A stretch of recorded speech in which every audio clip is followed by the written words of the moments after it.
ॐ सहना भवतु सहनौ भुनक्तु सह वीर्यङ्करवावहै तेजस्विनावधीतमस्तु मा विद्विषावहै। ॐ शान्ति शान्ति शान्तिः। श्रुतिस्मृतिपुराणानाम् आलयं करुणालयं नमामि भगवत्पादं शङ्करं लोकशङ्करं। शङ्करं शङ्कराचार्यं केशवं बादरायणं सूत्रभाष्यकृतौ वन्दे भगवन्तौ पुनः पुनः। ईश्वरो गुरुरात्मेति मूर्तिभेदविभागिने व्योमवद्व्याप्तदेहाय दक्षिणामूर्तये नमः।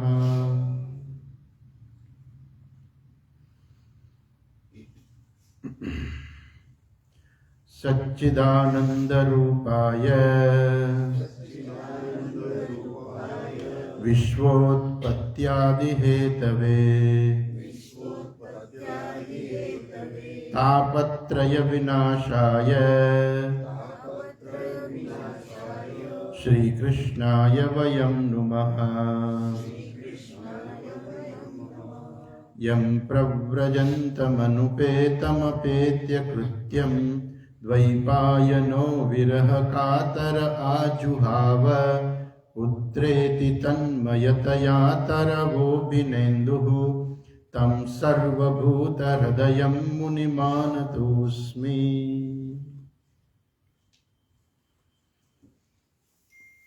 जन्माद्यस्य यतोऽन्वयादितरतः चार्थेष्वभिघ्नस्वराट् तेने ब्रह्महृदाय आदिकवये मुह्यन्ति यत्सूरयः। तेजो वारिमृदां यथा विनिमयो यत्र त्रिसर्गो मृषा धाम्ना स्वेन सदा निरस्तकुहकं सत्यं परं धीमहि। ગઈકાલે ભાગવતનો ખૂબ જ અગત્યનો શ્લોક અને મંગળાચરણનો પહેલો જ શ્લોક આપણે ગઈકાલે જોયો કે અમે એ પરમાત્માનું ધ્યાન કરીએ છીએ. આ પરમાત્માનું ધ્યાન કરીએ છીએ સત્યમ પરમ ધીમહિ. એ સત્ય સ્વરૂપ પરમાત્માનું અમે ધ્યાન કરીએ છીએ કે જેમાંથી આખી સૃષ્ટિનો ઉદ્ભવ થયો છે, એમાં જ એની સ્થિતિ છે ને એમાં જ લઈ પામે છે. જન્માદ્યસ્ય યતઃ અન્વયાદિ તરતઃ. અન્વય ને વ્યતિરેક અર્થાત એ પરમાત્મા છે તો જગત છે, એ પરમાત્મા નથી તો જગત નથી. એ પ્રકારે અન્વયાદિ તરતઃ ચ અર્થેષુ અભિજ્ઞ સ્વરાટ. એ પરમાત્મા જે છે એને સંપૂર્ણ જ્ઞાન છે, દરેક જીવોનું જ્ઞાન છે. કયા જીવોએ કયા કર્મો કર્યા છે, એ કર્મો ક્યારે પાકશે, કયું ફળ આપવાનું છે, એ બધું ઈશ્વર જાણે છે. અને એટલે એ સૃષ્ટિનું સર્જન કરે છે ત્યારે પણ અભિજ્ઞ છે કે મારે કયા પ્રકારની સૃષ્ટિ બનાવવાની છે. અને એ બ્રહ્માજીને એ પ્રેરિત કરે છે કે તમે આવું સર્જન કરો. એટલે એ અભિજ્ઞ સ્વરાટ, અને પોતે સ્વતંત્ર છે. એને આ બધું કરવા માટે કોઈ પણ પ્રકારની પરતંત્રતા નથી. જીવ જે છે એ પરતંત્ર છે. કેમ પરતંત્ર છે? કેમ કે એને જન્મ લેવો પડે છે. આપણે ભાગવતની અંદર જોશું ભગવાનના અનેક પ્રકારના અનેક જન્મો જે છે, બધા જન્મોની કથા આવશે ત્યારે આપણે જોઈશું કે ભગવાન શું કરે છે. એ જન્મ લે છે પરંતુ એને પોતાના કર્મના આધારે જન્મ નથી લેવો પડતો. જીવને પોતાના કર્મના આધારે જન્મ લેવો પડે છે. એટલે જીવ છે એ પરતંત્ર છે, જ્યારે ઈશ્વર જે છે સ્વતંત્ર છે. એટલે એનું નામ છે સ્વરાટ, જે પોતાના મહિમામાં છે. એ પોતે જ પ્રકાશિત છે. એને પ્રકાશિત થવા માટે પણ કોઈ આધારની જરૂરિયાત નથી. જેમ કે દરેક વસ્તુએ આપણે લાઇટ જે છે, લાઇટ પ્રકાશ આપે છે. શું કામ પ્રકાશ આપે છે? કેમ કે એમાં ઇલેક્ટ્રિક પાવર છે. એટલે ઈશ્વર આ બધું સર્જન કરે છે એ કોના ઉપર આધારિત છે? તો કોઈ ઉપર નહીં. એ પોતાનામાંથી સર્જન કરે છે. પોતે સ્વતંત્ર છે, પરતંત્ર નથી. તેને બ્રહ્મ હૃદય આદિ કવયે મુહ્યંતિ યત સૂરયઃ. એ આ વિષયની અંદર વિદ્વાનો પણ મોહિત થઈ જાય છે. અર્થાત વિદ્વાનો પણ સ્પષ્ટતા નથી પ્રાપ્ત કરી શકતા કે ઈશ્વર આ બધું કેવી રીતે કરે છે. એ જ પરમાત્માએ એ બ્રહ્માજીને એ પોતાના સંકલ્પથી આદિ કવયે એટલે બ્રહ્માજીને પોતાના સંકલ્પ માત્રથી જ આ આખી સૃષ્ટિનું સર્જન કેવી રીતે કરવું એનું બધું જ જ્ઞાન જે છે એ એમને આપેલું છે. અર્થાત વેદનું જ્ઞાન જે છે એ બ્રહ્માજીને ઈશ્વરે આપેલું છે. તેજો વારી મૃદામ યથા વિનિમય યત્ર ત્રિસર્ગો મૃષા. જેવી રીતે જળમાં સ્થળનો અને સ્થળમાં જળનો આપણને ભ્રમ ઉત્પન્ન થાય છે, એવી જ રીતે આ આખી સૃષ્ટિ જે છે શું છે એ ભ્રમિત છે. આપણને લાગે છે, ગઈકાલે આપણે જોયું ને કે વ્યવહારિક સત્ય છે, પારમાર્થિક સત્ય નથી. આખી સૃષ્ટિ કેવી છે? વ્યવહારિક સત્ય છે, પારમાર્થિક સત્ય નથી. પારમાર્થિક સત્ય તો હંમેશા સર્વત્ર રહેલું જ છે, પરંતુ આપણી દ્રષ્ટિ ત્યાં પહોંચી નથી શકતી. એ પારમાર્થિક સત્યને આપણે સમજી નથી શકતા, અને એટલે જ આપણને આ સૃષ્ટિ જે છે સત્ય લાગે છે. અને જે સૃષ્ટિ સત્ય લાગે છે કેવી છે? તો કે જેવી રીતે તેજને કારણે, પ્રકાશને કારણે, ગરમીને કારણે, સૂર્યને કારણે જેમ જમીન છે એ જમીન ઉપર જળનો આભાસ થાય છે, સ્થળમાં જળનો, એવી જ રીતે જળમાં સ્થળનો આભાસ થાય છે. મહાભારતની અંદર આવે છે ને કે દુર્યોધન જ્યારે પેલું બનાવેલું ઇન્દ્રપ્રસ્થની જે મહેલ હતો મહેલ જોવા જાય છે, ત્યારે જ્યાં જળ હતું ત્યારે એને એમ થયું કે અહીંયા તો જમીન છે એટલે હાલે છે, તો એના કપડાં ભીના થઈ જાય છે. અને જ્યાં હતું કે ભાઈ સાવધાન અહીંયા જળ છે, તો એને એમ લાગ્યું કે અહીંયા તો જમીન જ છે, અને હાલવા જાય છે અને પાણીમાં પડે છે. જળમાં સ્થળનો અને સ્થળમાં જળનો આભાસ જે છે એ ભ્રમને કારણે આવું થાય છે. એવી જ રીતે આખી આ સૃષ્ટિ જે છે એ શું છે? એ આપણા ભ્રમને કારણે આપણને સત્ય લાગે છે. તો એ પરમાત્મા જે છે કે જે પરમાત્માની અંદર આ ત્રિસર્ગ અમૃષા, એ પરમાત્માને કારણે આ ત્રણેય સર્ગ જે છે એ અમૃષા એટલે સત્ય લાગે છે. પણ એનું કારણ એ પરમાત્મા જ છે ખરેખર. ભલે આપણો ભ્રમ છે, પણ ભ્રમ પણ ઉત્પન્ન થવાનું પણ કંઈ કારણ તો હોવું જોઈએ ને. આપણે એમ કહીએ કે ભાઈ અહીંયા સાપ છે, સાપ છે, સાપ છે, પણ એ ભ્રમ ઉત્પન્ન થવાનું કારણ શું છે? ઓછો પ્રકાશ છે. ત્યાં ઓછો પ્રકાશ હોવાને કારણે એટલું જ નહીં, આપણે સાપ જોયો પણ હોય, આપણને સાપ છે કેમ ખબર પડે? કેમ કે આપણે સાપ જોયેલો છે પહેલા કે આવો સાપ હોઈ શકે. એવી જ રીતે આ સૃષ્ટિની અંદર આજે જે છે આપણને એ સુખ બુદ્ધિ જે થાય છે એનું કારણ શું છે? તો એની કારણે આપણી ઇન્દ્રિયોના અનુભવો છે ખરેખર તો.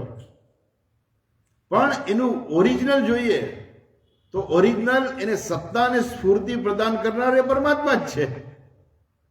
મારું પોતાનું સ્વરૂપ છે, હું સુખ સ્વરૂપ છું, એટલે જ મને સુખની ઈચ્છા થાય છે, મને મારા સ્વરૂપ પ્રાપ્ત કરવાની જ ઈચ્છા થાય છે, અને એટલે જ હું હંમેશા સુખ પ્રાપ્ત કરવાનો પ્રયત્ન કરું છું. કોઈ પણ માણસ કંઈ પણ કરતો હોય, ખૂબ મહેનત કરતો હોય, તો એનો હેતુ શું હોય ખબર છે? કે આટલું કરીને પછી નિરાશ.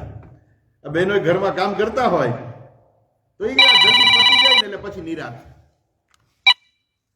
આટલું પતી જાય પછી નિરાશ. બધાને નિરાશ જ જોઈએ છે, બધાને સુખ જ જોઈએ છે. કોઈને કર્મ નથી જોઈતું કે મારે સતત કર્મ કરીને જ રાખવું. કર્મ કોઈ નથી કરવું, બધાને નિરાશ જોઈએ છે. કેમ કે સુખ જે મારું સ્વરૂપ જ છે, અને એટલે હું મારા પોતાના સ્વરૂપની પ્રાપ્તિ માટે જ હંમેશા પ્રયત્નશીલ રહું છું. તો એ જે છે યત્ર ત્રિસર્ગો મૃષા, આ ભલે આપણને સત્ય લાગતું હોય, પણ એ પરમાત્મા જે છે એને કારણે આ બધો ભ્રમ ઉત્પન્ન થાય છે. પરંતુ એ પરમાત્માની અંદર જે છે આ બધું કેવું છે? એ કઈ વસ્તુ છે નહીં, પરંતુ એને લીધે આ ત્રણેય સર્ગ જે છે એ આપણને સત્ય લાગે છે. અચ્છા, ધામના સ્વેન સદા નિરસ્તકો ગહમ સત્યમ પરમ ધીમહી. એ સ્વેન ધામના, એ પોતાની શક્તિથી જ એ પોતે પ્રકાશિત થાય છે, અને સદા નિરસ્ત કુહકમ, કુહક એટલે માયા, હંમેશા એ માયાથી પર છે. સદા નિરસ્ત કુહકમ, એ પરમાત્મા જે છે માયાની અંદર બંધાયેલા નથી. આપણે બધા માયાથી બંધાયેલા છીએ, અને એટલા માટે આ માયિક જગત જે છે આપણને બાંધી દે છે. પરંતુ જો એ ઈશ્વરનું જ્ઞાન પ્રાપ્ત કરીએ કે ઈશ્વર જ મારું સ્વરૂપ છે, તો અંતે પણ એ માયાથી આપણે પણ મુક્ત થઈ શકીએ છીએ. અચ્છા, પાછા આવીએ તો એ પરમાત્મા જે છે, એવા સત્યરૂપ સ્વરૂપ જે પરમાત્મા જે છે એનું અમે ધ્યાન કરીએ છીએ. હવે ત્યાર પછીનો બીજો શ્લોક છે. જો બીજો શ્લોક આગળ કહે છે,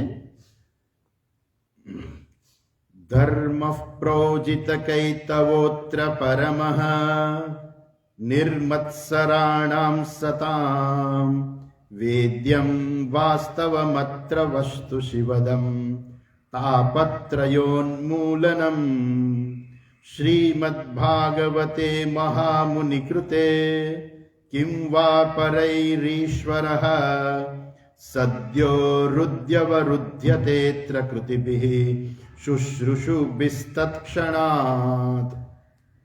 મંગળાચરણની અંદર કહે છે કે આ ભાગવત શાસ્ત્ર જે છે એની અંદર જે કહેવામાં આવેલું જે છે એ ધર્મ.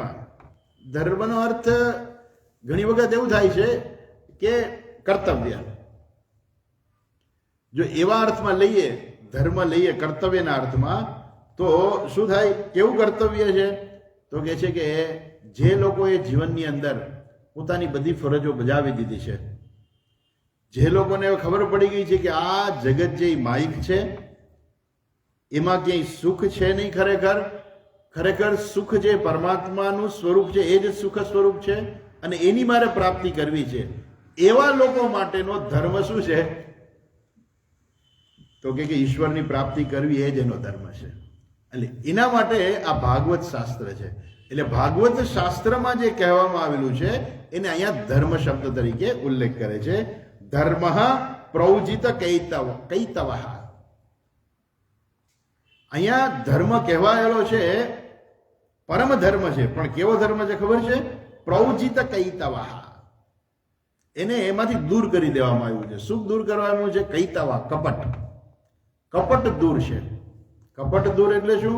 કે બીજા બધા જે ધર્મ જે છે, માણસનું કર્તવ્ય જે છે, એ કર્તવ્ય કર્મ જે છે ને, એ માણસ કર્તવ્ય કર્મ તો કરે, પણ એનાથી શું પ્રાપ્તિ થાય છે? તો કે એનાથી ધનની પ્રાપ્તિ થાય છે, એનાથી પુત્રની પ્રાપ્તિ થાય છે. કેમ કે કર્મ છે ને, તો જે કર્મ જે છે એ કર્મ હંમેશા કર્મનું ફળ આપશે. તમે કોઈ પણ કર્મ કરો તો તમને કર્મનું ફળ મળવાનું જ છે. અને કર્મનું ફળ કેવું છે? સંસારના બંધનમાં નાખનારું છે. રમણ મહર્ષિ કહે છે, કર્મ કિમ પરમ કર્મ તજ્જડમ કૃતિમહો દદૌ પતન કારણમ ફલમ શાશ્વતમ ગતિ નિરોધકમ. તો એ શું છે? માણસ કર્મ કરે છે, કોઈ પણ કર્મ કરે, પણ એ તો શું છે? એ બંધનકારી છે. પરંતુ એ જ કર્મ ઈશ્વરને અર્પણ કરે તો મુક્તિનું કારણ બને છે. પણ જ્યાં સુધી એ ઈશ્વરને અર્પણ નથી કરતા ત્યાં સુધી માણસ દેખાય ભલે ને ગમે એટલા, કે અમે તો રોજ યજ્ઞ કરીએ ને, અમે તો આટલા યજ્ઞો કર્યા ને, ફલાણા યજ્ઞો કર્યા ને, અમે તો આટલી પૂજા કરી ને, બધું બરાબર છે, પણ એની અંદર એને કૈતવહ એટલે કપટ શું છે? એની અંદર પૂજા કરી, એમાં સંકલ્પ શું હતો? કે અમારા ઘરમાં સુખ શાંતિ થાય એટલા માટે થઈ, અમારો દીકરો છે ને નોકરી મળી જાય એટલા માટે થઈને, અમારી દીકરી છે ને એને સારો વર મળી જાય ને એટલા માટે થઈને. એ કપટ કે છે અહીંયા. કપટ એટલે કે જેની અંદર કામનાઓ રહેલી છે અનેક પ્રકારની. તો આ ભાગવત શાસ્ત્ર કેવું છે? કે આમાં કોઈ કામના નથી. આ શાસ્ત્ર કેવું છે? કામના રહિત છે. અર્થાત આ શાસ્ત્રની અંદર કોઈ પણ કામના એટલે અર્થાત કર્મકાંડ નથી. આ કર્મકાંડની અંદર શું છે? તમે યજ્ઞ યાગાદી કરો, પણ દેખાય માણસ સમજે કે ના ના, માણસ તો બહુ ખરેખર પવિત્ર છે, કેટલા યજ્ઞો કરે છે, નામ, પણ એ યજ્ઞો કરે છે, પણ એ યજ્ઞો કામ્ય કર્મ છે. યજ્ઞ કરે છે ના, સારું છે, પુણ્ય કર્મ છે, એની ના નહીં, એનાથી એને પુણ્યની પણ પ્રાપ્તિ થશે, પરંતુ એ પુણ્ય એને સંસારમાં તો બંધનમાં જ રાખનારું છે.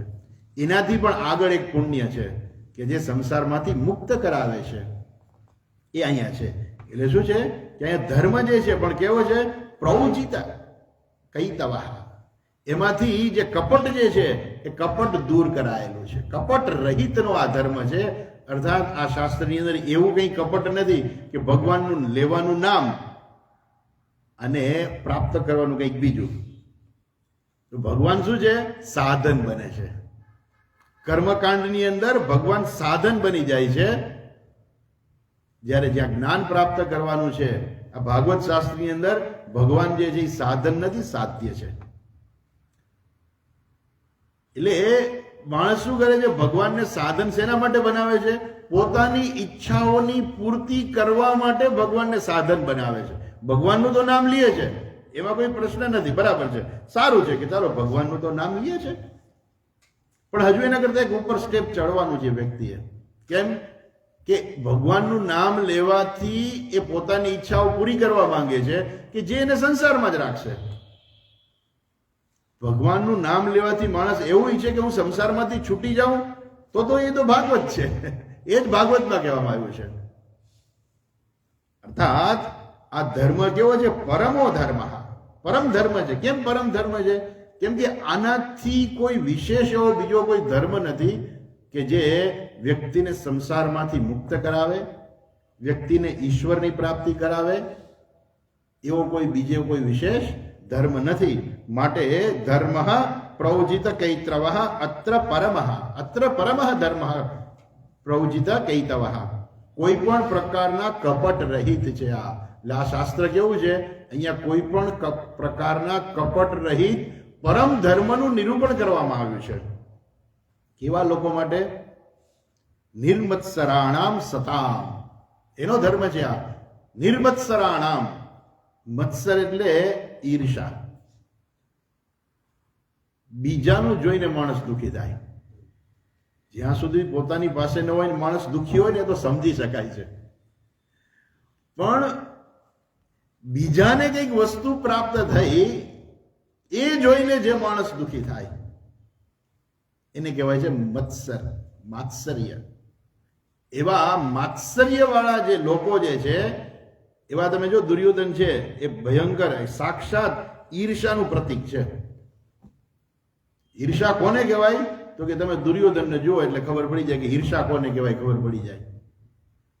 એને પોતાનું ઇન્દ્રપ્રસ્થ પોતે રાજા હતો તો એનાથી સહન ન થયું. એને હસ્તિનાપુરનો એ રાજા હતો, પણ તો એનાથી સહન ન થયું કે આ પાંડવો સુખી કેમ છે, એ ઇન્દ્રપ્રસ્થમાં એ લોકો કેમ સુખી છે, એ લોકો પાસે ધન કેમ વધારે આવી ગયું. રાજસૂએ યજ્ઞ કર્યો ત્યારે દુર્યોધનને બધા સગાવાલા હોય, ઘરના હોય તો કંઈક કામ તો સોંપવું પડે ને. એટલે દુર્યોધનને રાખ્યો હતો કે જે બધા મહેમાનો આવે એ બધા જે કંઈ ભેટ આપે એ ભેટ એને રાખવાની, અને જે દક્ષિણાઓ આપવાની હતી એ બધું દુર્યોધનને સોંપ્યું હતું. એટલે જે રાજાઓ બધા આવ્યા ત્યાં અને યુધિષ્ઠિર માટે જે બધી ભેટ લઈને આવ્યા એ જોઈને એને ભયંકર ઈર્ષા થઈ કે પાંડવો પાસે આટલું બધું ધન આવી ગયું. અને પછી એ શકુની મામાને કહે છે, અને શકુની મામા પછી એને જુગાર રમાડી અને બધું એની પાસેથી લઈ લે છે. ઈર્ષાનું પ્રતીક. જેનામાં ઈર્ષા નથી એને કહે છે અહીંયા વિમત્સરાણા, જેનામાંથી ઈર્ષા જતી રહી છે. બીજા સુખી થાય તો એ પોતે સુખી છે, બીજાના સુખે સુખી, બીજાના સુખે એ દુઃખી નથી થતા કે એ કેમ સુખી થઈ ગયા. ખાસ કરીને ભાઈઓમાં સૌથી વધારે તકલીફ થાય કે એનો ભાઈ કેમ વધારે સુખી છે. એટલા માટે જ રામાયણની જરૂરિયાત છે કે બધું હાથમાં આવી જાય છે. ભરતજીના હાથમાં બધું આવી જાય છે, પણ એ ના પાડે છે કે મારે કાંઈ નથી જોઈતું, મને મારા ભાઈ સિવાય કાંઈ ના જોઈએ. બધાનો ત્યાગ કરી દે છે, રાજ્યનો ત્યાગ કરી દે કે નહીં, હું નહીં રાજ્યનો પણ સ્વીકાર કરું. એ રામાયણ છે અને આ મહાભારત છે. દુર્યોધન છે એ મહાભારત છે. નિર્મત્સરાણામ સતામ, જે સત્પુરુષો જે છે, સજ્જનો જે છે, એવા જે સજ્જનો જે છે એવા લોકો માટે થઈને નિર્મત્સરાણામ સતામ પ્રોક્ત ધર્મ, આ ધર્મ કહેવાયેલો છે આ લોકો માટેનો છે. અચ્છા, એમાં શું કહેવાનું છે? વેદ્યમ વાસ્તવ મત્ર વસ્તુ શિવદમ. ત્યાં વેદ્યમ, વેદ્યમ એટલે વાસ્તવ, વેદ્યમ વાસ્તવ, વાસ્તવ એટલે હકીકત, કે જે સત્ય જે છે, વેદ્યમ એટલે જાણવા લાયક. શું જાણવા જેવું છે એમાં? તો કે જે વેદ્યમ વાસ્તવમ અત્ર વસ્તુ શિવદમ. શિવમ એટલે કલ્યાણ, શિવદમ એટલે જે કલ્યાણ આપનાર જે છે, જે આપણું કલ્યાણ કરે, એ વ્યક્તિનું કલ્યાણ કરે છે. અચ્છા, અને એ જ વસ્તુ શાસ્ત્રમાં કહેવાયેલી છે શિવદમ, અર્થાત જે વ્યક્તિ આ શાસ્ત્રનો અભ્યાસ કરે છે એનું કલ્યાણ થાય છે. શિવદમ, એ શિવદમ એટલે કલ્યાણ આપનાર છે, દ એટલે દેનાર, જે કલ્યાણ કરનાર જે છે એને કહેવાય શિવદમ. પણ વેદ્યમ વાસ્તવ, જે ખરેખર વાસ્તવિક જે વસ્તુ જે છે, અર્થાત જે સત્ય વસ્તુ જે છે ને એ જ કહેવામાં આવી છે. મિથ્યા વસ્તુ નથી બતાવવામાં આવી. જે સત્ય વસ્તુ છે એનું જ્ઞાન પ્રાપ્ત કરવા માટે આ શાસ્ત્ર છે. વેદ્યમ વાસ્તવમ અત્ર વસ્તુ શિવદમ, એ શું કરે છે? તાપત્રયોન્મૂલનમ, જેનાથી એ વ્યક્તિને શું થાય છે? તો કે સૌથી પહેલા ત્રણેય તાપની શાંતિ થાય છે. આપણે આગળ પણ જોયેલું, ત્રણેય તાપ એટલે ક્યાં ક્યાં? આધ્યાત્મિક, આધિદૈવિક અને આધિભૌતિક. તાપત્રયન મૂલનમ, એ ત્રણેય તાપ જે છે એને શાંત કરનાર છે. શ્રીમદ, આમ તો વાત કરી તો ફરી જ એક વખત યાદ કરી લઈએ. આધ્યાત્મિક, આધિભૌતિક અને આધિદૈવિક, આ ત્રણ તાપ છે. તો આધ્યાત્મિક તાપ એટલે શું? તાવ આવ્યો, માથું દુખે છે, શરીર દુખે છે, કમર દુખે છે, બીપી છે, કોલેસ્ટ્રોલ છે, ડાયાબિટીસ છે, આ બધું આધ્યાત્મિક તાપ છે. આધિભૌતિક એટલે શું? આપણે શાસ્ત્રનું શ્રવણ કરવું છે, પણ બહારનો આજુબાજુનો અવાજ એટલો બધો છે કે બહારની વસ્તુ એટલી બધી આપણને ડિસ્ટર્બ કરે છે. ઘોંઘાટ હોય, બાજુવાળા રાડારાડી કરતા હોય, એ બધું છે આધિભૌતિક. બાહ્ય વાતાવરણને લીધે, બાહ્ય વાતાવરણ નહીં પણ બીજા લોકોને લીધે જે મને મુશ્કેલી ઊભી થાય છે એ આધિભૌતિક. અને આધ્યાત્મિક, આધિદૈવિક, અર્થાત વરસાદ આવો, ભારે વરસાદ પડવો, વીજળીના કડાકા થવા, ભૂકંપ થવો, ભયંકર ઠંડી પડવી. અત્યારે યુરોપમાં ભયંકર ઠંડી પડે છે, લોકો ઘરની અંદર -45 ડિગ્રી તાપમાન. આપણે ત્યાં 10 ડિગ્રી બહાર, અહીંયા તો 10 નથી થયું હજુ. તો આપણે હજુ તો 12 ડિગ્રીની આસપાસ આપણે ચાલે છે. 12 ડિગ્રી તાપમાનમાં બધા આમ એવા થઈ છે કે ઓહો બહુ ઠંડી, બહુ ઠંડી. પેલા લોકો -45 ડિગ્રી. વિચાર કરો કેવા વાતાવરણમાં એ લોકો જીવતા હશે. મારે હમણાં વાત થઈ બેન સાથે, તો મને કહે કે સ્વામીજી આમ તો અમારા માટે આ બધું નોર્મલ છે. કેમ નોર્મલ છે? તો કે બધે હીટર હોય એટલે વાંધો નહીં. એટલે જ્યાં સુધી હીટર છે એટલે વાંધો નહીં. ઘરમાં હીટર હોય, કારમાં પણ હીટર હોય, બારે કંઈ ખરીદી કરવા જાય ત્યાં પણ બધે હીટર હોય, એટલે આમ બહુ તકલીફ ના પડે. પણ છતાંય તમે બહાર ના નીકળી શકો. -45 એટલે તમે કલ્પના કરી શકો કે થીજી જાય માણસ. જેની પાસે હીટર છે એને તો વાંધો નહીં, પણ જેની પાસે હીટર ના હોય એનું શું થાય? એટલે આ બધું શું છે? આધિદૈવિક છે. તો આ પ્રકારના ત્રણેય તાપ જે છે એ શાંત કરનાર છે. જે વાવાઝોડું આવ્યું હોય, દુખેદાન મેદાન કરી નાખે, તમે શાંતિથી રહી ના શકો, સુખેથી રહી ના શકો. આ બધા ત્રણ પ્રકારના તાપ જે છે, એ ત્રણેય પ્રકારના તાપ જે છે, તાપત્રયોન્મૂલનમ, એ ત્રણેય પ્રકારના દુઃખોને જે છે, તાપને છે એ નિર્મૂળ કરનારી આ ભાગવત કથા છે. શ્રીમદ ભાગવતે મહામુનિ કૃતે, આ શ્રીમદ ભાગવત છે કે જે મહામુનિ કૃતે, મહામુનિના બંને અર્થ કરી શકાય છે. કેમ કે શ્રીમદ ભાગવત કૃતે, ભાગવત ના કરનારા જે છે, જેને કરેલી છે. તો શ્રીમદ ભાગવત કોણે કરી છે? તો કે આપણે તો આમ તો નોર્મલી ખબર છે કે વેદવ્યાસજીએ કરેલી છે. તો વેદવ્યાસજીએ ભાગવતની રચના કરેલી છે. પણ એવું કહેવાય છે કે વેદવ્યાસજીએ કર્યું ને એ જ્ઞાન એમને ક્યાંથી પ્રાપ્ત થયું? એમને ક્યાં? તો કે અંતે તો કોણ છે? એ સાક્ષાત નારાયણ જે છે, એમને ચતુશ્લોકી ભાગવત જે છે એ બ્રહ્માજીને કહી. બ્રહ્માજીએ નારદજીને કહ્યું, નારદજી પાસેથી વેદવ્યાસજી પાસે આવ્યું, વેદવ્યાસજી પાસેથી સુખદેવજી પાસે આવ્યું, સુખદેવજી પાસેથી પરીક્ષિતને એણે જ્ઞાન આપ્યું, અને એ રીતે આ જ્ઞાન જે છે સનતકુમારો પાસે આવ્યું ને પછી આપણી પાસે આવ્યું. તો આ જ્ઞાન કેવું છે? મહામુનિ કૃતે. તો સાક્ષાત ભગવાન નારાયણે આ જ્ઞાન આપેલું છે, અને બીજા મહામુનિ કૃતે, અથવા તો આપણે એમ કહીએ તો આ વેદવ્યાસજી જેણે ભાગવતની રચના કરેલી છે એવા આ મહામુનિ કૃતે એવું આ ભાગવત શાસ્ત્ર છે. એની અંદર આ ધર્મનું વર્ણન કરવામાં આવ્યું છે. હવે આટલું સરસ ભાગવત હોય તો પછી બીજા શાસ્ત્ર પાસે જવાની શું જરૂર છે? આટલું સરસ ભાગવત છે તો પછી બીજા શાસ્ત્ર શું કામ ભણવાની જરૂર છે? અર્થાત જે શાસ્ત્રની અંદર ઈશ્વરનું જે વર્ણન કરેલું છે, જે શાસ્ત્ર દ્વારા ઈશ્વરની પ્રાપ્તિ થાય છે, એ સિવાયના જે બીજા શાસ્ત્રો જે છે એ બધા એટલે એની દ્વારા એવું નહીં કે પછી ભાગવત સિવાય આપણે કાંઈ સાંભળવું નહીં. કેમ કે આમાં કહ્યું છે બસ ભાગવત સિવાય કાંઈ નહીં. એ તો શાસ્ત્ર છે એટલે ગ્રંથમાં એને વખાણ કર્યા છે, પરંતુ આપણે જ્યારે સમજવાનું છે કે બીજા જે શાસ્ત્રો જે છે, બીજા શાસ્ત્રો એટલે કયા શાસ્ત્રો? કે જે કર્મકાંડ પ્રેરિત જે બધા શાસ્ત્રો જે છે, અથવા તો બીજા ઘણા શાસ્ત્રો છે, યોગ શાસ્ત્ર છે, બીજી ઘણી વિદ્યા છે, ધનુર્વિદ્યા છે. વિદ્યાઓ પણ અનેક પ્રકારની છે. એના એ વિદ્યા ભણવા માટેનું શાસ્ત્ર હોય. આયુર્વેદ છે એનું પણ શાસ્ત્ર છે, ધનુર્વેદ છે એનું પણ શાસ્ત્ર છે. તો એ બધા શાસ્ત્રો જે છે એ શાસ્ત્ર એ શું થાય છે? એ માણસને મોક્ષ નથી આપી શકતા. એટલે કે જે આવા બીજા શાસ્ત્રોને શરણે જવાથી શું મળે? કિંવા પરૈહી ઈશ્વર. પરૈહી બીજા શાસ્ત્રો પાસે જવાથી શું મળવાનું છે? કેમ કે જ્યારે આ શાસ્ત્ર જ જો આપણને મોક્ષ આપતું હોય તો બીજા કોઈ શાસ્ત્ર પાસે જવાની જરૂર નથી. કેવું છે આ શાસ્ત્ર?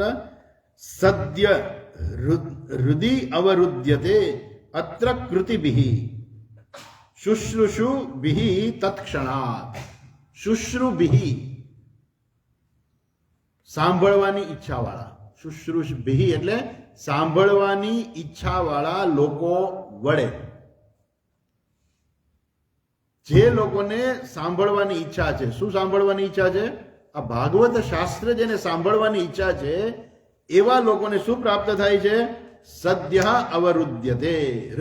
હૃદયની અંદર ભગવાન સાક્ષાત આવીને બેસી જાય છે. સદ્ય અવરુદ્યતે અત્ર કૃતિભિ. ભગવાન એના હૃદયમાં આવીને બેસી જાય છે. કોના વડે? કૃતિભિ. જેણે જે કર્યું છે, જેને આ કર્મ કરવું છે, કૃતિભિ જેણે પોતાના બધા કર્મો કરી લીધા છે. કૃત એટલે જેણે કરેલું છે, કૃતિભિ જેણે પોતે કરવાના બધા કાર્યો હતા એ બધા થઈ ગયા છે. અર્થાત જેને હવે ક્યાંય કર્મકાંડમાં રસ નથી.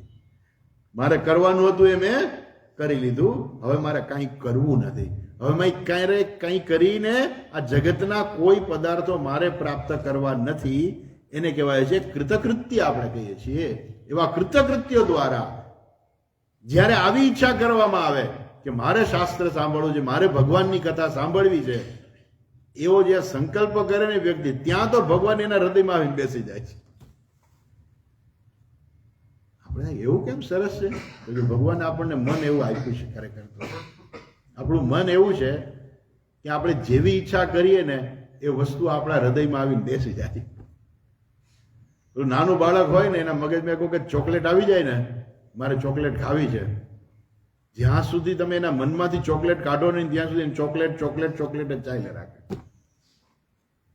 જ્યાં સુધી એ ચોકલેટ ખાઈ નહીં ત્યાં સુધી સંતોષ ના થાય. એટલે શું થાય?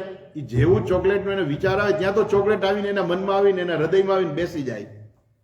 એમ ભગવાનના ભક્તો જે છે જ્યારે ભગવાનને પ્રાપ્ત કરવાની ઈચ્છા કરે છે, અર્થાત શાસ્ત્ર શ્રવણની ઈચ્છા કરે છે, કેમ કે શાસ્ત્ર શ્રવણ ભગવાનની લીલાઓ માટે જ છે, ભગવાનની કથાઓ માટે જ છે, ભગવાનના જ્ઞાન માટે જ છે. આ શાસ્ત્ર શેના માટે છે? એ ઈશ્વરના જ્ઞાન માટે છે, એ પરમાત્માના જ્ઞાન માટે છે, સંસારમાંથી છૂટવા માટે છે આ કથા. જેવી એ ભગવાનને કથા સાંભળવાની ઈચ્છા કરે ને એટલે કે જે ભગવાન તત્ક્ષણ ત્યાં આવીને બેસી જાય છે. ક્યાં આવીને બેસી જાય છે? એ ભક્તોના હૃદયની અંદર આવીને બેસી જાય છે. જ્યાં સુધી એ ભગવાનને પ્રાપ્ત કરવાની ઈચ્છા રાખે, જ્યાં સુધી એ શાસ્ત્ર સાંભળવાની ઈચ્છા કરે, અહીંયા શબ્દ વાપર્યો છે શુશ્રુષુભિ, સાંભળવાની ઈચ્છા વાળા લોકો વડે જ્યારે આવી ઈચ્છા કરવામાં આવે કે અમારે આવું શાસ્ત્ર સાંભળવું છે, ત્યારે ભગવાન શું કરે છે? સદ્ય હૃદય અવરુદ્ધ્યતે, એના હૃદયની અંદર આવીને ભગવાન બેસી જાય છે એને, અને એ વ્યક્તિ જે છે શાસ્ત્રનું શ્રવણ કરે છે. તો આ પ્રકારે આ એવું મહાન શાસ્ત્ર છે અને એવો ધર્મ જે છે, ધર્મ પ્રોજિત કૈતવ પરમ નિર્મત્સરાણામ સતામ વેદ્યમ વાસ્તમ અત્ર વસ્તુ શિવદમ તાપોત્રયન મૂલનમ શ્રીમદ ભાગવતે મહામુનિ કૃતે કિમ વા પરૈરીશ્વર સદ્ય અવરુદ્યતે કૃતિભિ શુશ્રુભિસ તત્ક્ષણાત. તત્ક્ષણાત એક ક્ષણમાં ભગવાન આવીને બેસી જાય છે એ વ્યક્તિના હૃદયમાં. અચ્છા, ત્યાર પછી હજુ એક ત્રીજો શ્લોક મંગલાચરણનો જ છે. જો આપણે ત્રીજો શ્લોક જોઈ લઈએ.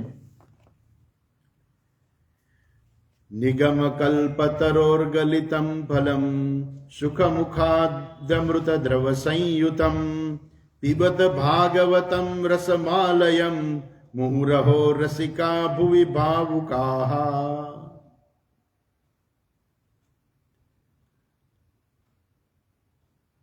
નિગમ કલ્પતરોહો ગલિતમ ફલમ. નિગમ, નિગમ એટલે શું? તો કે છે નિતરામ ગમયતી, નિતરામ ગમયતી બોધયતી, જે હંમેશા નિતરામ હંમેશા આપણને લઈ જાય છે, જે હંમેશા આપણને બોધ કરાવે છે. શેનો? ધર્માદિ ચતુર્થ પુરુષાર્થ સાધનાની.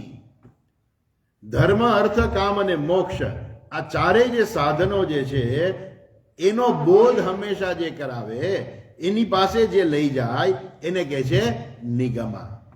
બીજા શબ્દોમાં કહીએ તો નિગમનો અર્થ થાય છે વેદ. નિગમ કલ્પતરોહો ગલિતમ ફલમ. નિગમ કલ્પતરુ, કલ્પતરુ, તરુ એટલે વૃક્ષ, કલ્પતરુ એટલે કલ્પવૃક્ષ. કલ્પવૃક્ષ કોને કહેવાય? કે જેની નીચે જઈ અને તમે જે કલ્પના કરો, જે ઈચ્છા કરો, એ તમારી ઈચ્છાને પૂર્ણ કરે, એને કહેવાય કલ્પવૃક્ષ. પણ એ આપણા પૃથ્વી પર ભગવાન નથી રાખ્યું, કેમ કે પછી ભીડ બહુ થઈ જાય એટલે વૃક્ષે ભગવાને સ્વર્ગમાં રાખ્યું છે. કલ્પવૃક્ષ સ્વર્ગમાં છે, અહીંયા નથી. અને જો અનુભવ કરો ત્યાં જવું પડે. તમે કલ્પવૃક્ષની નીચે જઈને ઉભા રહીને તમે જે ઈચ્છા કરો એ તમારી ઈચ્છા પૂરી થાય, એને કહેવાય કલ્પવૃક્ષ. પણ અહીંયા વેદ છે એ પણ શું છે? કલ્પવૃક્ષ સમાન છે. નિગમ કલ્પતરોર ગલિતમ ફલમ. આ વેદ જે છે એ કલ્પવૃક્ષ રૂપી એવું આ વેદ છે. કેમ કે માણસ વેદ પાસે પણ જાય, વેદની અંદર જે કહેલું છે કરે તો શું થાય? એની ઈચ્છા પૂરી થાય છે. તો એવું આ કલ્પવૃક્ષ છે, વેદરૂપી આ કલ્પવૃક્ષ જે છે, બરાબર છે. તમે વૃક્ષ તો વાવો, પણ તમારી એક જ ઈચ્છા હોય, એ વૃક્ષ જે ફળ આપે. તમે આંબો વાવો અને કોઈ કે તમે આંબો વાવો પણ આમાં ફળ નહીં આવે, તો તમે વાવવાના છો? નહીં, તમે તો નહીં વાવો. કે જે વૃક્ષમાં ફળ ના આવવાના હોય એ વૃક્ષ માણસ સામાન્ય રીતે એ વાવે જ નહીં. એનું ફળ આવવું જોઈએ. આંબો વાવ્યો છે તો સરસ, ઉનાળો આવે ત્યારે અસલ એ પછી આંબો વાવે તો પછી કેવો આંબો વાવે? કે ભાઈ કેસર આંબો વાવો. તમે કેસર, ભડતા કેરી નહીં, તમે કેસરનો આંબો તમે વાવો, કેસરનો રોપો તમે વાવો તો તમને કેસર કેરી મળે. એમ અહીંયા વેદરૂપી જે વૃક્ષ જે છે એ કેવું છે? એ કલ્પવૃક્ષ સમાન છે. પણ એનું ફળ તો હશે જ ને? તો કે હા, એનું ફળ જે છે એ કેવું ફળ છે? ગલિતમ ફલમ. એનું જે ફળ જે છે ગલિતમ ફલમ એટલે બરાબર પાકેલું ફળ. બરાબર, આંબામાં કેરી આવે ને એ કાચી કેરી હોય ને ત્યાં સુધી તમે થોડીક ખાઈ શકો, પણ એની એ આંબાનું કેરી જે છે, જે પાકેલી કેરી જે છે, એનો જે રસાસ્વાદ જે છે, તમે ઈચ્છો છો એ જ વસ્તુ પાકેલી કેરી ખાવી છે. એમાંય જે કેસર કેરી આંબા ઉપર પાકેલી હોય, આમ તો તમે કેસર કેરી લેવા પછી ધાબામાં નાખવી પડે, એની પર ઘાસ પાથરવું પડે ને, નહીં તો પછી આ લોકો કેમિકલ નાખીને પકાવેલી કેરી હોય કે જે આપણી તબિયત બગાડે. એવું નહીં, જે આંબા ઉપર કે પાકેલી કેરી હોય કેવી મીઠી હોય, અમૃત સમાન હોય. એમ જાણે કે અહીંયા પણ ગલિતમ ફલમ, ગલિતમ એકદમ પાકેલું ફળ. કોનું પાકેલું ફળ? વેદરૂપી શાસ્ત્ર જે છે કે જેને અહીંયા કલ્પવૃક્ષ માનવામાં આવે છે, એવા વેદરૂપી કલ્પવૃક્ષનું પાકેલું ફળ એ છે આ ભાગવત શાસ્ત્ર. નિગમ કલ્પતરોર ગલિતમ ફલમ એ આપણી પાસે કેવી રીતે આવ્યું? આમ તો ભગવાને બ્રહ્માજીને કહ્યું, બ્રહ્માજીએ નારદજીને કહ્યું, પછી વેદવ્યાસજી પાસે હતું, પછી સુખદેવજી પાસે પણ આવ્યું, પણ અંતે આપણી પાસે ક્યારે આવ્યું? શુકમુખાત, સુખદેવજીના મુખમાંથી આ નીકળેલું ફળ છે. અને બીજું એ છે, અહીંયા એક ટીકાકાર એવું કહે છે કે સુખદેવજી છે ને એ પોપટ સમાન છે. પોપટ હોય ને જે એકદમ પાકેલું ફળ હોય ને એમાં જ એ ચાંચ અડાડે, એમ આ સુખમુખાત અમૃત દ્રવ સંયુતમ, આ સુખદેવજીના મુખમાંથી, મુખને સ્પર્શ કરીને નીકળેલું આ ફળ છે એ કેવું છે? અમૃત દ્રવ સંયુતમ, અમૃત સમાન છે. પણ પાછું કેવું કે છે ખબર છે? આ ફળ કેવું છે? જો તમારે જેમ કે કેરી ખાવી હોય, પાકેલી કેરી છે, કોઈ કહે ને ગાલ્યો આ આંબા ઉપર પાકેલી કેરી છે, તો આપણે એમ કે આ સૌથી શ્રેષ્ઠ છે, આપણે કે ખાઈ જાઓ. તમે ખાઈ જાઓ એટલે તમે શું કરશો? તમારે કાં તો ગોળવી પડશે, કાં તો તમે શરીરથી તમે ચીર કરી અને કેરી ખાશો, પણ એમાંથી તમે ગોટલો કાઢી નાખશો, એની છાલ તમે નહીં ખાઈ જાઓ. એટલે એ ફળ છે, પણ એ ફળની અંદર કેવો છે? અમુક ત્યાજ્ય ભાગ છે. તમે આખે આખું ફળ નથી ખેલી જતો. પણ અહીંયા તો કેવું છે? ગલિતમ ફલમ અમૃત દ્રવ સંયુતમ, અમૃતના રસ, આખું દ્રવ, દ્રવ એટલે આખું રસ છે એની અંદર, એમાં કે અંદર ગોટલી નથી, એનામાંથી ગોટલી હજુ તમારે કાઢવાની બાકી છે. એને આવી ગોટલી વગરનું ફળ છે આ, અત્યંત અમૃત સ્વરૂપ એવું ફળ છે. મુખમ શુકમુખાદ અમૃત દ્રવ સંયુતમ, સુખદેવજીના મુખમાંથી આ નીકળેલું આ ફળ છે અને એ અમૃતનો રસાસ્વાદ છે. એ અમૃત દ્રવ સંયુતમ છે, એની અંદર કોઈ ગોટલી નથી. અને માટે પીબત, પીબત તમે પીઓ, ભાગવતમ રસમાલયમ, માટે તમે આ ભાગવત રૂપી જે રસ જે છે એ ક્યાં સુધી? રસમાલયમ, આ મોક્ષ તમને અપાવે એમ છે. અને માટે મોક્ષ અપાવનારનું હોવાને કારણે તમે એનું પાન કરો. રસમાલયમ, તમે એનું રસ, તમે એ રસને પીઓ. ક્યાં સુધી? જ્યાં સુધી મોક્ષની પ્રાપ્તિ ન થાય ત્યાં સુધી. એ અમૃત સ્વરૂપ છે. માટે તમે મુહુ અહો રસિકા ભુવિ ભાવુકા, આ પૃથ્વી ઉપર આ ફળ ઉપલબ્ધ છે. ભુવિ, આ પૃથ્વી ઉપર આ ફળ આપણને ઉપલબ્ધ છે, સ્વર્ગમાં નથી પાછું. એટલા માટે આપણે આગળ જોયું હતું કે દેવતાઓ આવ્યા કે તમે અમને આ ભાગવત રૂપી અમને સંભળાવો, કથા સંભળાવો, અને અમે આ ભાગવત જે છે, અમે આ અમૃતનો ઘડો લઈ આવ્યા છીએ, આ અમૃત અમે પરીક્ષિતને પીવડાવી દઈએ. પરીક્ષિતે રાગને સુધા કુંભમ ગૃહિત્વા, આપણે આગળ જોયેલું છે. પરીક્ષિતને જ્યારે કથા કહેવા માટે સુખદેવજી શરૂઆત કરતા હતા ત્યારે એ વખતે દેવતાઓ આવ્યા. અમૃત કુંભમ ગૃહિત્વા, અમૃતનો ઘડો લઈને આવ્યા અને કહ્યું કે આ તમે જે છે અમૃત જે છે ને એ તો પરીક્ષિતને પીવડાવી દો, કેમ કે એને મૃત્યુનો ભય છે ને, કે 7 દિવસમાં મારું મૃત્યુ થવાનું છે. અમૃત પીવડાવી દો એટલે એનું મૃત્યુ નહીં થાય. અને તમે અમને જે આ ભાગવત રૂપી રસ પીવડાવો,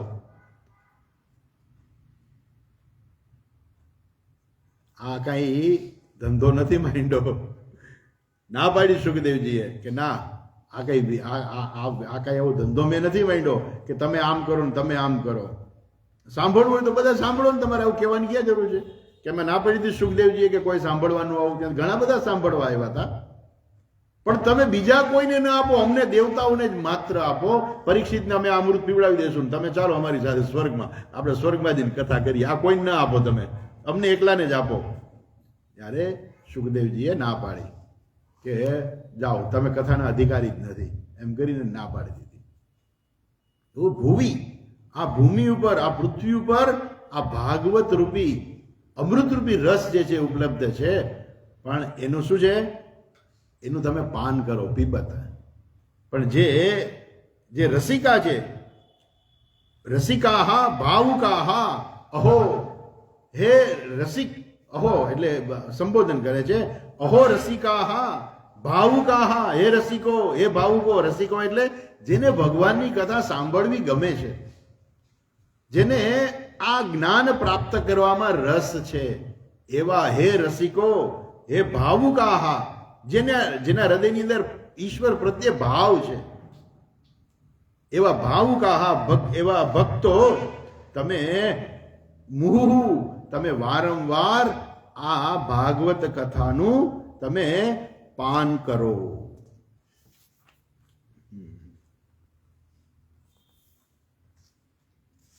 આલયમ લય મોક્ષ. જે આલયમ જે છે એનો અર્થ થાય છે મોક્ષ. આ રીતે આ 3 શ્લોકની અંદર મંગલાચરણ કરવામાં આવ્યું, અને હવે 4થા શ્લોકથી કથાનો પ્રારંભ થાય છે. શું કહે છે?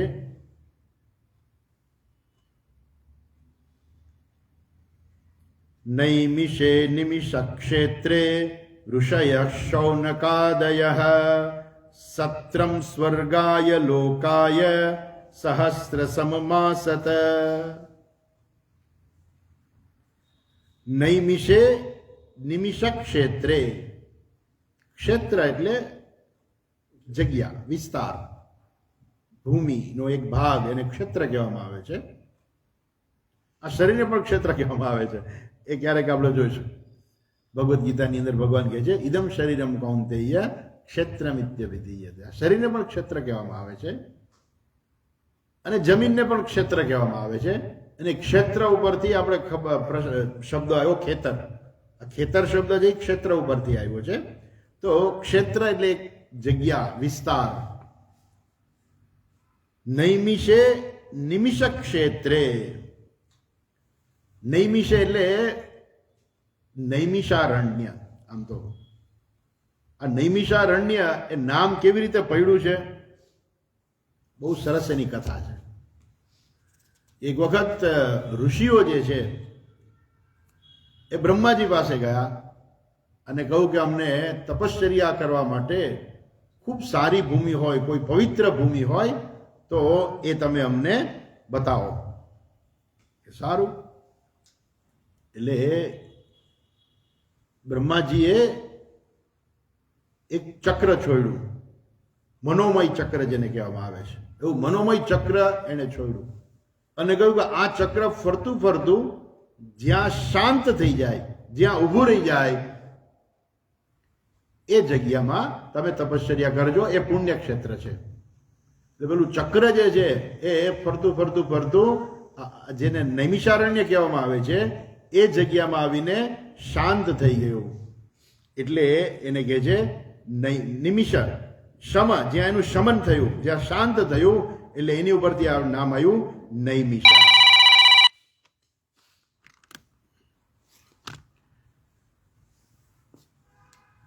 એવા નૈમિષારણ્યની અંદર, નૈમિષારણ્યની અંદર નૈમિષે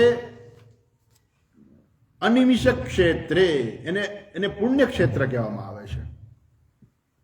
અમુક ક્ષેત્ર હોય ને એના બધા પ્રભાવ હોય. તમે વાર્તા સાંભળેલી હશે, શ્રવણની વાર્તા તમે સાંભળેલી હશે. એક વખત શ્રવણ જે છે એ એના માતા પિતાને યાત્રા કરાવવા માટે લઈ જાય છે.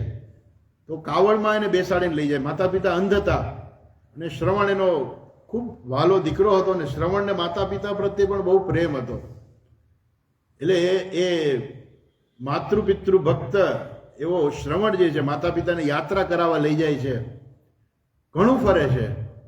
પછી એક વખત શ્રવણ કહી દે છે એના માતા પિતાને કે હવે હું બહુ થાકી ગયો છું, હવે મારાથી ચલાતું નથી, હવે હું તમને ક્યાંય યાત્રા કરાવી શકું એમ નથી, હવે તમારે જે કરવું હોય તે કરો, હું તમારા માટે કાંઈ કરી શકું એમ નથી, અને હું હવે જાઉં છું, તમારે જે કરવું તે કરો. માતા પિતાને થયું કે આ મારો દીકરો આટલો ડાયો દીકરો હતો, અચાનક શું થઈ ગયું એને? અચાનક કેમ એ અમારો ત્યાગ કરી દે છે? કારણ કે માતા પિતા તો અંધ હતા, એ તો બિચારા જાય ક્યાં? એટલે એણે કહ્યું કે બેટા આ તું એક કામ કર, આ જે વિસ્તાર જે છે ને અહીંથી તું અમને આ વિસ્તાર પાર કરાવીને બીજા વિસ્તારમાં મૂકી દે.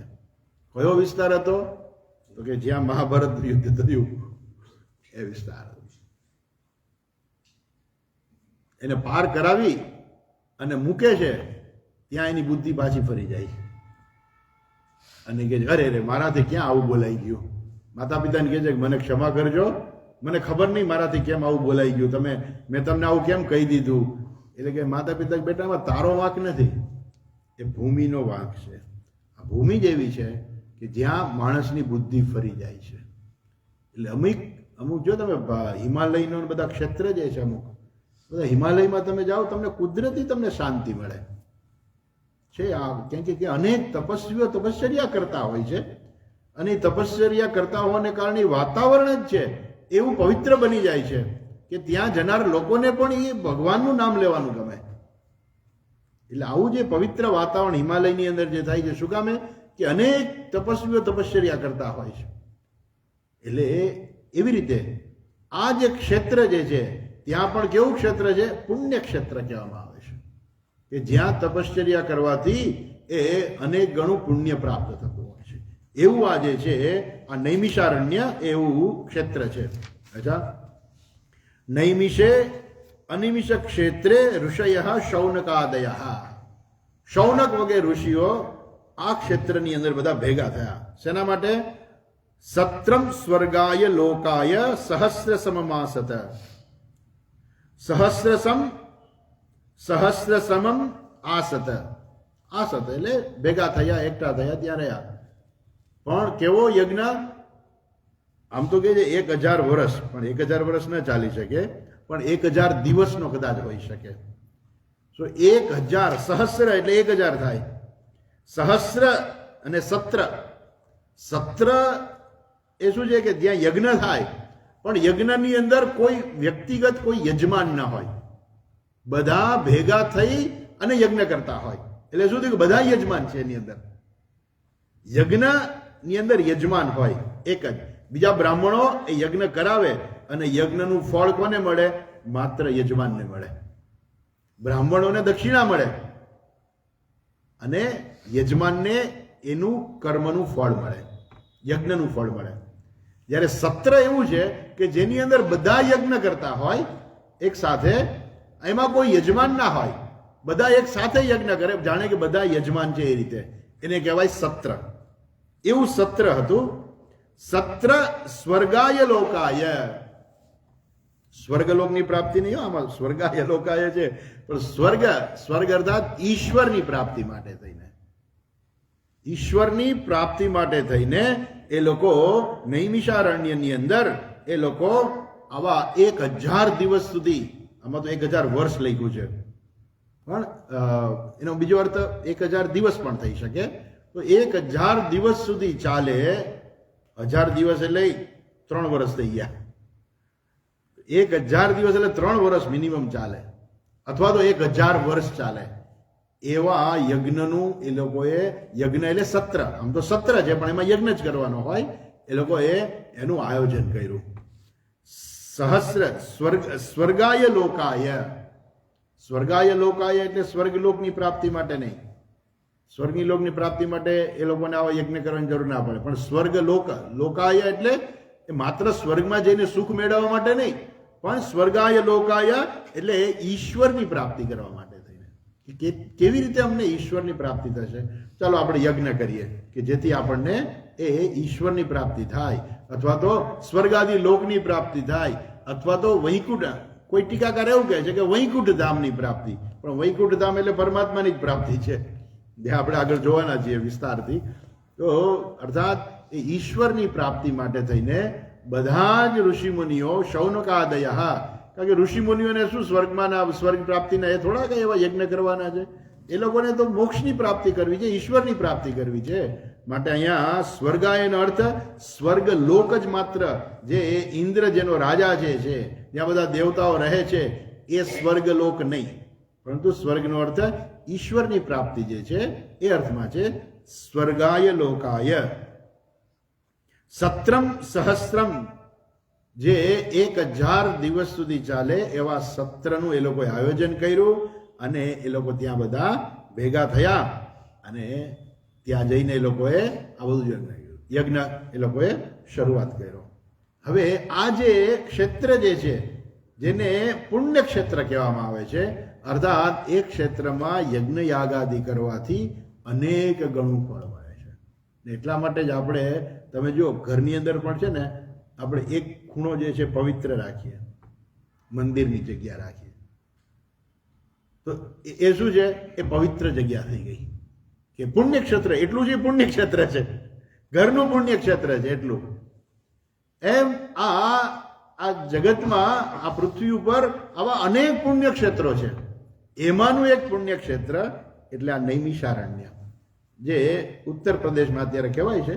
ઉત્તર પ્રદેશની અંદર આ ક્ષેત્ર આવેલું છે, અને ત્યાં બેસીને એ લોકોએ આ યજ્ઞનું સત્રનું આયોજન કર્યું.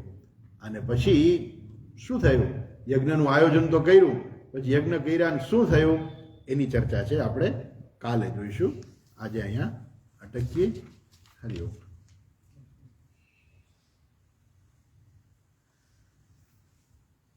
ઓમ પૂર્ણમદઃ પૂર્ણમિદં પૂર્ણાત પૂર્ણમુદચ્યતે પૂર્ણસ્ય પૂર્ણમાદાય પૂર્ણમેવાવશિષ્યતે.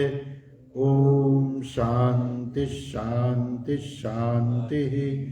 હરિ ઓમ શ્રી ગુરુભ્યો નમઃ. હરિ ઓમ.